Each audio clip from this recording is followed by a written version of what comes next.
Hello guys, चलो शुरू करें लेक्चर। तो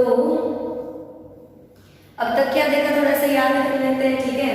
क्योंकि एक्चुअली ये जो भी टॉपिक हम करने वाले हैं ये चैप्टर का हमारा लास्ट टॉपिक है। जो भी बच्चे पहले से मुंह खोल के देख के बैठे हो, बड़े खुशी के मारे बैठे होंगे कि हाँ चैप्टर खत्म हुआ। नहीं, अभी चैप्टर खत्म नहीं हुआ, टॉपिक लास्ट है, लेक्चर लास्ट नहीं है। एक्सरसाइज करनी पड़ेगी ना, कि नहीं करनी है?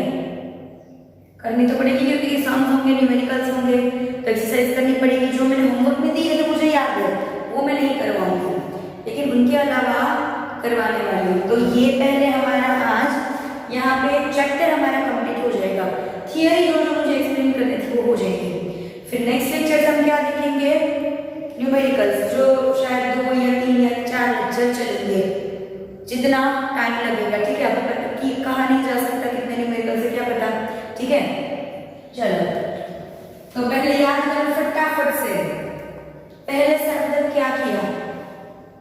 पहले से अब तक नहीं करना कोई बात नहीं, चलो लास्ट लेक्चर का याद कर लो पहले से अब तक का। फिर जब चैप्टर कंप्लीट होगा उस दिन देख लेंगे कि सबसे स्टार्टिंग से लेके सबसे एंड तक क्या किया।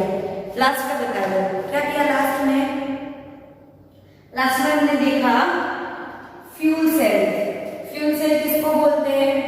कि जो आपके गैल्वेनिक सेल है, स्पेशली डिजाइन किए गए गैल्वेनिक सेल, जो क्या करते हैं, हीट ऑफ कंबशन जो होता है फ्यूल सेल्स का, उसको डायरेक्टली इलेक्ट्रिसिटी में कन्वर्ट करते हैं। Heat of combustion of fuel cells को ऑफ फॉसिल फ्यूल्स को डायरेक्टली इलेक्ट्रिसिटी में कन्वर्ट करते हैं जो गैल्वेनिक सेल। उन गैल्वेनिक सेल्स को हम क्या बोलते हैं? Fuel cell. उसमें से एक हमने हाइड्रोजन का फ्यूल सेल देखा था, H2 फ्यूल सेल, ठीक है? जो कहां पे यूज हुआ था बच्चों? एग्जाम में आएगा 1 मार्क में। Where was hydrogen fuel gas used? Fuel cell use कहां पे यूज हुआ था? Apollo space programme, Apollo space programme में, ठीक है? उसमें क्या किया था उन लोगों ने कि जो H2O वेपर निकलती थी, क्योंकि रिएक्शन तो वही था, H2 और O2 का रेडॉक्स होकर आपको क्या मिलता था? H2O। हाइड्रोजन गैस और ऑक्सीजन गैस दोनों का रेडॉक्स रिएक्शन होकर आपको मिलता था H2O वेपर। उस वेपर का तो आप वेपर आपकी क्या थी? कोई काम की नहीं थी, काम का वो जो रिएक्शन की वजह से जो हीट प्रोड्यूस हो रही थी वो हीट काम की थी। तो जो वेपर निकली उसका क्या किया उन लोगों ने? उसको भी यूज किया। उस वेपर को कंडेंस करके उसको पानी बनाया, प्रेशर ज्यादा देकर उसके ऊपर उसको लिक्विड फॉर्म में कन्वर्ट किया, और वो पानी जो एस्ट्रोनॉट उसमें गए थे साथ में, उन एस्ट्रोनॉट ने पीने में यूज किया, ठीक है? तो ये था उसका यूज। अभी हम देखने वाले हैं एप्लीकेशन की, ठीक है? अभी उसके क्या एप्लीकेशन है? हमारी इलेक्ट्रोकेमिकल रिएक्शंस को यूज करके हम एक चीज प्रिवेंट करनी है, बहुत ही सबको नुकसान करने वाली चीज है, कोरोजन। कोरोना नहीं, हाँ कोरोजन। किसकी बात कर रही हूं मैं? कोरोजन। कोरोजन एक बहुत ही बड़ा नाम, छोटा सा है। आपको ये छोटा सा क्यों लगता है या प्रॉब्लम छोटी सी क्यों लगती है? क्योंकि आप डेली लाइफ में इसको रेगुलर लाइफ में फेस करते हो। कोरोजन मतलब काट लगना, जंग लगना। हर एक चीज पे अपने जंग लगी हुई देखी होगी, ठीक है? कहीं किसी अगर आपके घर में तिजोरी होगी तो उसके ऊपर जो भी खास करके जो आयरन का बना होता है उसके ऊपर जंग ज्यादा लगती है। तो कोरोजन आपके लिए एक रेगुलर वर्ड है, लेकिन उसका नुकसान बहुत बड़ा है, ठीक है? तो हम इस टॉपिक में देखने क्या बात है, हम पहले ये जानेंगे कि कोरोजन होता क्या है, ठीक है? उसकी रिएक्शन देखेंगे, केमिकल रिएक्शन, और फिर हम देखेंगे कि इलेक्ट्रोकेमिकल रिएक्शंस यानी कि हमारे जो पोटेंशियल्स, स्टैंडर्ड पोटेंशियल्स जो होते हैं उनको यूज करके हम कैसे कोरोजन को प्रिवेंट कर सकते हैं, वो हम देखेंगे, ठीक है? चलो, तो पहले कोरोजन के एग्जांपल्स देखते हैं कि कोरोजन को आपने कहां देखा होगा। मैं जो बोलूंगी आपने देखा ही होगा। आपके जो आयरन की रोड होती है उसके ऊपर रस्टिंग देखी आपने? रस्ट मतलब कोरोजन होता है। रस्ट मतलब कांट लगना, जंग लगना, रस्ट देखा है। तो आयरन रोड के ऊपर रस्टिंग, या फिर आपने देखा होगा आपका सिल्वर मेटल जो होता है, सिल्वर के आपके पास गहने या सिल्वर का वो सिक्का होता है, चांदी का सिक्का, आपने देखा होगा कुछ टाइम के बाद उसकी चमक जो है वो कम हो जाएगी। चमक कम होने को क्या बोलते हैं? टर्निशिंग। क्या बोलते हैं? टर्निशिंग ऑफ, रस्टिंग ऑफ आयरन। सबसे पहले रस्टिंग ऑफ आयरन, ये क्या है? Examples of corrosion.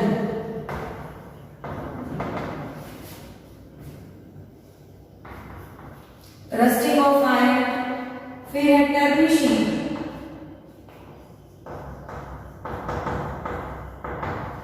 Of silver, यानी कि सिल्वर का शाइन जो है वो कम हो जाना है।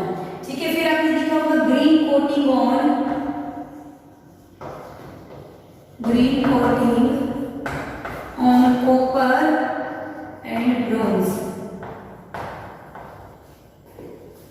आपकी कॉपर, आपने देखा होगा कॉपर जो आपका होता है, आपके घर में होंगे ना कॉपर के बर्तन, ज्यादातर आप जो मंदिर में, हम घर में जो छोटा सा मंदिर हमने बना के रखा होता है, उसमें जो भगवान को थाल देते हैं, आप दोपहर को शायद देते होंगे, हम देते हैं, आप भी देते होंगे शायद, क्या पता। तो मेरे घर में ऐसा होता है, मैं आपको बता रही हूँ कि हम जो भगवान को जिस थाली में खाना परोसते हैं या जिस गिलास में पानी देते हैं या कुछ जो उसके वो आरती करने के लिए आपका जो होता है ना, जो दिया रखने, दिया जो हमारा होता है वो सब किसका बना होता है? कॉपर का। आपको पता है, पीतल का, कॉपर का, वो पीतल और कॉपर एक ही है। तो वो जो है आपको पता है थोड़े टाइम बाद ग्रीनिश होने लगता है, और फिर आप उसको एक आता है वो पाउडर, जिससे उसको साफ करते हो, उसके बाद उसका एक्चुअल कलर हमें मिलता है। लेकिन पहले वो कैसा हो जाता है? ज्यादा हवा के यानी कि एयर के कांटेक्ट में रहने से वो कैसा हो जाता है? उसके ऊपर ग्रीन कलर की कोटिंग। ये सारी चीजें क्या है? Example of corrosion. ठीक है, ये क्या है? Example of corrosion. और ये जो कोरोजन है, हमने घर में छोटी छोटी चीजों में देखा हुआ होता है, लेकिन एक्चुअली कोरोजन जो होता है, कोरोजन जो होता है वो बहुत ही बड़ा, एनॉर्मस डैमेज, एनॉर्मस का मतलब है बहुत बड़ा डैमेज करता है। कब बड़ा डैमेज करता है? क्योंकि कोरोजन ये तो हमने घरेलू चीजों में देखी है, बिल्डिंग्स में कोरोजन होता है, बिल्डिंग्स पे भी कोरोजन होता है, या आपकी शिप्स, जो शिप्स, क्योंकि रेगुलरली शिप्स क्या करती है? पानी में ही सफर करती है, तो पानी और हवा दोनों के संपर्क में आके वो मेटल की बनी होगी, तो शिप्स पे कोरोजन की इफेक्ट होगी। या फिर आपके ब्रिज कई बार मेटल के ब्रिज के आप वो बनाते हो ना, सपोर्टिंग जो वो होते हैं हमारे खंभे लगाते हो, वो मेटल के बने होंगे, तो वो भी एक टाइम के बाद वो भी उसके ऊपर भी कोरोजन की इफेक्ट होगी। तो बहुत बड़ा नुकसान होता है। कब नुकसान होता है? जब ये बिल्डिंग्स या ब्रिज और ये जो शिप्स है वो सब जब खराब होती है कोरोजन की वजह से, तो हमारे करोड़ों का नुकसान होता है, क्योंकि वापस से उसको क्या करना पड़ेगा? बनाना पड़ेगा, तो करोड़ों का नुकसान होता है कोरोजन की वजह से। तो कोरोजन को रोकना बहुत ही जरूरी है, बहुत ही जरूरी हो गया।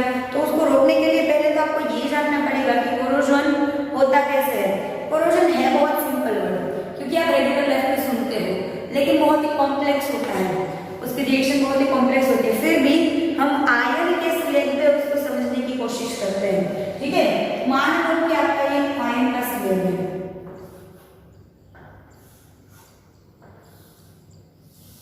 ठीक है, यहाँ से ये सपोज यहाँ से ये जुड़ा हुआ है, ठीक है।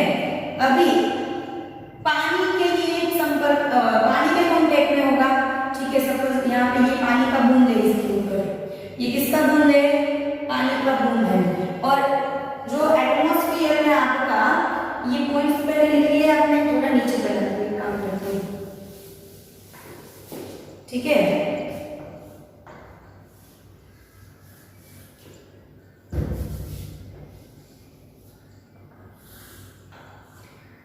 ये आयन का स्लेब हो गया, यहाँ ये पानी के कांटेक्ट में है, और एयर का जो ऑक्सीजन होगा, एयर के जितने भी गैसेस है सबके कांटेक्ट में हमारा आयन रहेगा, ठीक है। अपने खुला रखा, उसके ऊपर पानी का एक बूंद है, ठीक है। तो यहाँ पे क्या होगा? इसके अंदर आपके पास हर जगह पे आयन मेटल्स होंगी, मेटल से करेगी। ठीक है, अभी क्या होता है कि एक पर्टिकुलर पॉइंट जो होता है ना आयन मैग्नेट का, वो एज अ एनोड वर्क करता है। वो क्या करता है? एज अ एनोड वर्क करता है। वो क्या करेगा? स्पेसिफिक पॉइंट पे क्या होगा कि आपके फेरस आयन बनेंगे और ये 2 इलेक्ट्रॉन रिलीज करेगा। सेम ये करेगा, फेरस आयन बनेंगे और ये 2 इलेक्ट्रॉन रिलीज करेगा। तो आपके एनोड पे जो जो पॉइंट एनोड की तरह वर्क कर रहा है वो क्या कर रहा है कि Fe का आयन बना रहा है, Fe+2, और 2 इलेक्ट्रॉन को रिलीज कर रहा है। ये रिएक्शन होगी 2Fe solid gives 2Fe+2+ aqueous plus 2 electron minus. ठीक है, अभी जब ये एनोड की तरह वर्क करता है तो ये इलेक्ट्रॉन यहाँ से 4 इलेक्ट्रॉन मिलकर यहाँ पे मूव करेंगे इस पॉइंट पे। तो ये स्पेसिफिक, ये पॉइंट ये वाला है, ये specific point as a cathode work करेगा। क्या करेगा? एज अ कैथोड वर्क करेगा। ठीक है, तो ये 4 इलेक्ट्रॉन क्या करेंगे? आपके पास ही हवा में आपके पास कार्बन डाइऑक्साइड होगा। ठीक है, और यहाँ पे H2O है, तो H2 कार्बन डाइऑक्साइड और H2 मिलके बनाते हैं H2CO3। ये कैसे हो जाता है? इसमें से क्या होगा? H प्लस HSO3 माइनस ये रिलीज होगा, या फिर ऐसा होगा 2H प्लस CO3 माइनस 2। इस तरह से आपको ना ये H प्लस मिलेंगे हवा में से, इन दोनों की रिएक्शन होगी और आपको 4 ये H प्लस मिले। 4 इलेक्ट्रॉन के सामने हमने ले लिए 4H प्लस। ठीक है, यहाँ पे बन गए 4H प्लस, और हवा का ऑक्सीजन तो होगा ही। हवा में आपके पास क्या होगा? ऑक्सीजन होगा, और यहाँ पे आपके पास 4H प्लस बने हैं, इनसे बने हैं ये 4H प्लस। ठीक है, वो 4H प्लस, और यहाँ पे अंदर क्या है आपके पास? यहाँ पे आपके पास बना 4H प्लस O2। अंदर आपके पास क्या है? पानी। अंदर आपके पास पानी है। ठीक है, तो इन तीनों के बीच रिएक्शन होगी। इन तीनों के बीच क्या होगा? सॉरी, ये हाँ, इन दोनों के बीच रिएक्शन होगी और ये इलेक्ट्रॉन लेगा ये वाला। क्या होगा? आपका 4H प्लस जो इससे मिला है प्लस हवा का ऑक्सीजन और प्लस ये 2 इलेक्ट्रॉन माइनस। तो यहाँ पे पानी है नहीं, हमारा पानी बनेगा। क्या होगा कि ये जो है पानी का मोलेक्यूल बनेगा। कैसे? ये 2 इलेक्ट्रॉन, इसने 2 या 2 में काम करें तो 4 इलेक्ट्रॉन ले लेती हूँ, 4 इलेक्ट्रॉन्स। ठीक है, और यहाँ पे 4 इलेक्ट्रॉन नहीं है, वैसे मेरी गलती है। ठीक है, तो 4 इलेक्ट्रॉन ले लिए तो ये 4H हो गया, ये क्या हो जाएगा? 2H2O liquid. तो ये बनाएगा पानी, जो ये पानी इसके ऊपर बूंद बना, ये क्या बनाएगा? आपको पानी बना के देगा। ये दोनों और ये इलेक्ट्रॉन, ये इलेक्ट्रॉन और ये दोनों ये मिलकर ये पानी बनाएंगे। ठीक है, तो ओवरऑल आपकी रिएक्शन क्या होगी? ओवरऑल सेल रिएक्शन क्या होगी? सेल होगा नहीं, तो ओवरऑल रिएक्शन क्या होगी? रेडॉक्स। 2 Fe 2 मेटल के हमने मोल्स लिए हैं, प्लस यहाँ पे 4 इलेक्ट्रॉन कैंसिल, बाकी कुछ कैंसिल होगा नहीं। 4H plus aqueous plus O2 gaseous gives 2Fe2 plus aqueous and plus 2H2O liquid। ये आपकी ओवरऑल रिएक्शन हो रही है। अभी क्या होगा? यहाँ हवा में ऑक्सीजन है ना, अभी भी हवा में ऑक्सीजन है, तो ये जो आपका 2Fe प्लस बना है इसका और ज्यादा ऑक्सीडेशन होगा। ये क्या बना है? 2Fe+2 को हम क्या बोलते हैं? फेरस आयन बोलते हैं। क्या बोलते हैं? Ferrous ion. इसका फेरिक आयन में कन्वर्जन होगा या फिर फेरिक ऑक्साइड बनाएगा। ये बनाएगा Fe2O3 फेरिक ऑक्साइड बनाएगा। कैसे बनाएगा हम देखते हैं कि यहाँ पे Fe2+ है आपके पास, ये दोनों मिलके क्या होगा? 2Fe+2। ये इन ऑक्सीजन के साथ रिएक्शन करेगा, यहाँ पे H2 है, H2O, तो मिलके यहाँ पे ना आपके पास यहाँ पे एक जमा होगा Fe2O3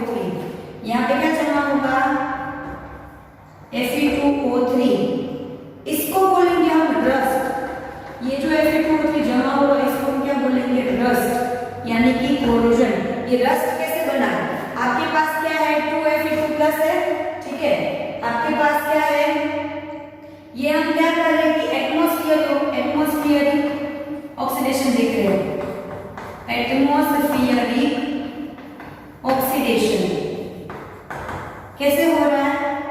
आपका 2Fe प्लस है, उसका 2Fe2 प्लस, ये आपको इसके रिजल्ट में मिला है। वो और एक बार ऑक्सीजन के साथ रिएक्शन करेगा। क्या करेगा? इस ऑक्सीजन के साथ और इस पानी के साथ रिएक्शन करेगा। प्लस 1/2O2 प्लस किसके साथ रिएक्शन करेगा? दूसरा आपके पानी के मॉलिक्यूल के साथ। ठीक है, तो आपको क्या मिलेगा? आपको मिलेगा Fe2O3 प्लस H2O, यानी कि एक्वियस Fe2 को ऐसे बोल सकती हूँ Fe2O3 डॉट H2O। तो आपको क्या मिलेगा? एक्वियस Fe2O3, जिसको हम क्या बोलेंगे? इसको आप क्या बोलोगे? रस्ट, क्योंकि आपका रस्ट ऑक्साइड फॉर्म में होता है मोस्टली। ठीक है, तो ये यहाँ पे रस्ट वगैरह समझना है। पहले क्या हुआ? ये आपके आयन आपका जो आयन था Fe, वो आपके आयन का क्या बना? Ferrous ion. फेरस आयन ने जो इलेक्ट्रॉन रिलीज किए थे, उन इलेक्ट्रॉन ने ये जो आपके एसिड सिर्फ H2CO3 नहीं, दूसरे अलग अलग गैसेस के साथ रिएक्शन करके अलग अलग गैसेस बनते हैं, जैसे कि HCl हो गया, सब में जिसमें प्रोटॉन होता है, H2SO4 हो गया, ऐसा एसिड बनेगी जिसमें से आपको H+ आयन मिलेंगे। तो H+ आयन हवा का ऑक्सीजन और ये 4 इलेक्ट्रॉन मिलके आपको H2 बना के देंगे। ये जो पानी का मॉलिक्यूल बना, वो हवा के ऑक्सीजन के साथ रिएक्शन करके आपके फेरस आयन को फेरिक ऑक्साइड में कन्वर्ट करेगा। पूरा एक फेरिक ऑक्साइड बनेगा, वो फेरिक ऑक्साइड सॉलिड बनेगा। ये फेरिक ऑक्साइड कैसे बनेगा? सॉलिड, और वो इसके ऊपर जमा होता जाएगा, जो कलर में कैसा होगा? ब्राउन, और इसीलिए इसके ऊपर वो ब्राउन कलर की रस्टिंग होती है। कैसी होती है? ब्राउन कलर की रस्टिंग। तो ये हो गया आपका रस्ट। ठीक है, पहले इतना फटाफट लिख लो, मुझे मिटाना है। रस्ट समझ में आ गया? चलो कोई बात नहीं। हाँ ठीक है, अभी प्रिवेंशन देखते हैं। रस्ट को प्रिवेंट कैसे करोगे? रस्ट को रोकना है। ठीक है, प्रिवेंशन ऑफ कोरोजन जरूरी क्यों है? सबसे पहले तो व्हाई, दूसरा देखेंगे हाउ। पहला है कोरोजन का प्रिवेंशन जरूरी क्यों है, उसको रोकना जरूरी क्यों है? क्योंकि जो आपकी ये जो डैमेज करता है आपका कोरोजन की वजह से, मैंने बताया आपको, ब्रिज, बिल्डिंग्स और शिप्स, ये सब चीजें डैमेज होती है। तो सिर्फ आपको इकोनॉमिकली डैमेज नहीं होता है, सिर्फ ऐसा नहीं है कि पैसे डालने पड़ेंगे। कई बार क्या होता है? बड़े बड़े एक्सीडेंट्स हो जाते हैं, रस्टिंग की वजह से बिल्डिंग जो है वो उतनी मजबूत नहीं रहती है, या फिर जो ब्रिज होता है वो कोलैप्स हो जाता है, टूट जाता है रस्टिंग की वजह से, या जो शीप होती है वो टूट जाती है। तो उसकी वजह से लोगों की जिंदगी का भी नुकसान होता है। तो पैसे के नुकसान के सामने, पैसे का नुकसान चलो हम जाने भी दे, लेकिन क्या लोगों का मरना जो नुकसान होता है, लोग मर जाए, वो वाला जो नुकसान होता है वो हम लाइटली ले सकते हैं? नहीं, एक्सीडेंट्स को हम लाइटली नहीं ले सकते। तो हमारा मोटिव क्या होता है कि कम से कम एक्सीडेंट हो, है ना, इस टाइप के एक्सीडेंट कम से कम हो।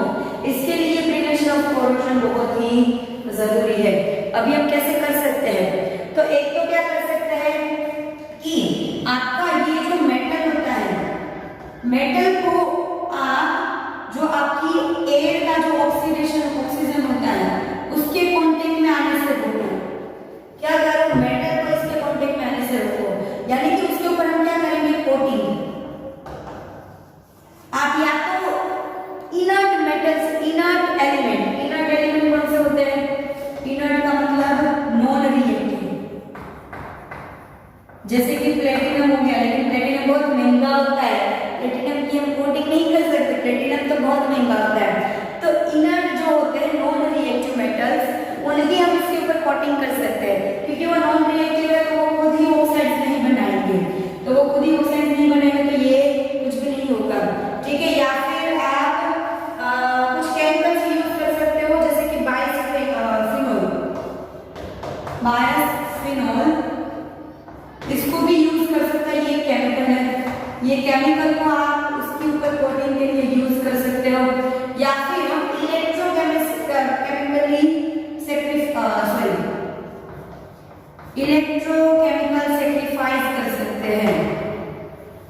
Electrochemical sacrifice. आपको लगेगा यहाँ पे मैडम सेक्रीफाइस कहाँ से आ गया?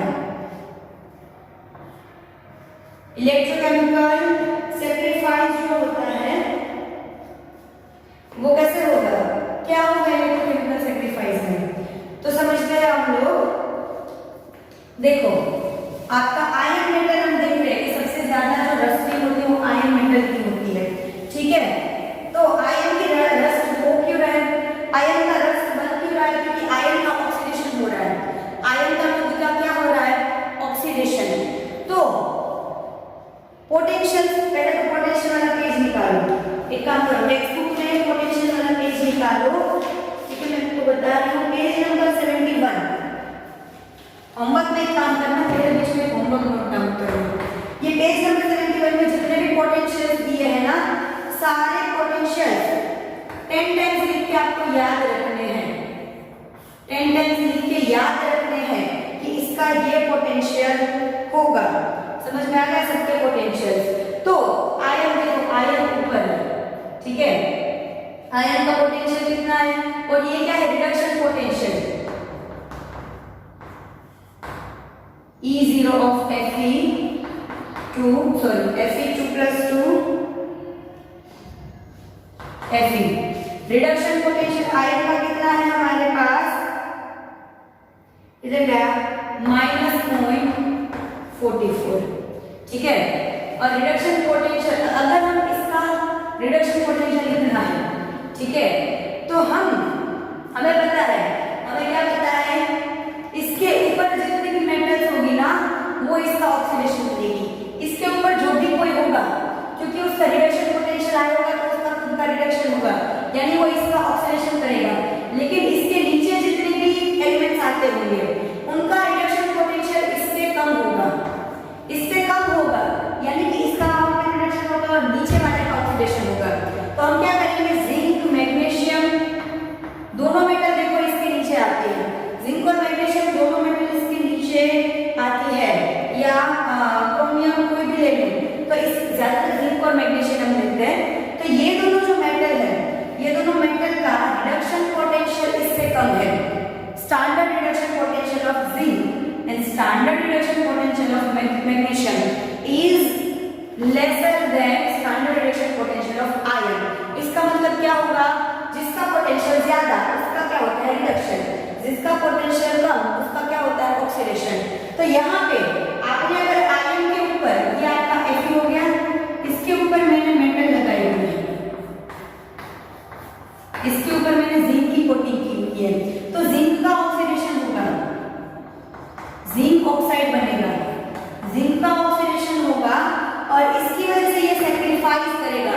जिंक सैक्रिफाइस करता है, जिंक खुद का ऑक्सीडेशन होने देता है और आयन को बचाता है, इसलिए उसको इलेक्ट्रोकेमिकल सैक्रिफाइस कहते हैं। तो इसमें इलेक्ट्रोकेमिस्ट्री यूज हुआ है ना।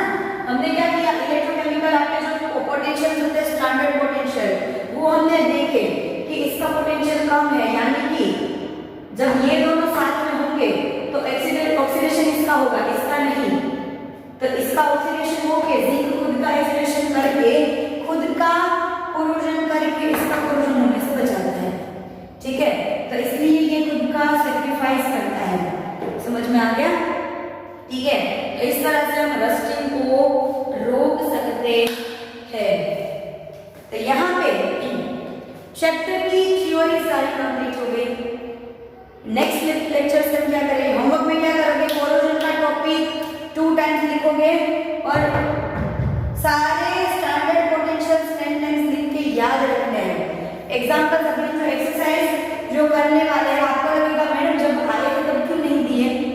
अभी इसलिए दे रही हूँ कि इस लेक्चर के बाद जो भी लेक्चर आप देखोगे उसमें उनको हम यूज करने वाले हैं एक्सरसाइज में, कैलकुलेशंस में। तो आप अभी करोगे तो उसमें काम आएंगे, है ना, लेकिन फिर भूलना नहीं है। तो 10 टाइम्स लिख के वो याद रखना है। एक ये होमवर्क हो गया, दूसरा होमवर्क कोरोजन का पूरा टॉपिक 2 टाइम लिखना है, ठीक है। तो मिलते हैं नेक्स्ट लेक्चर में और स्टार्ट करते हैं हमारी एक्सरसाइज।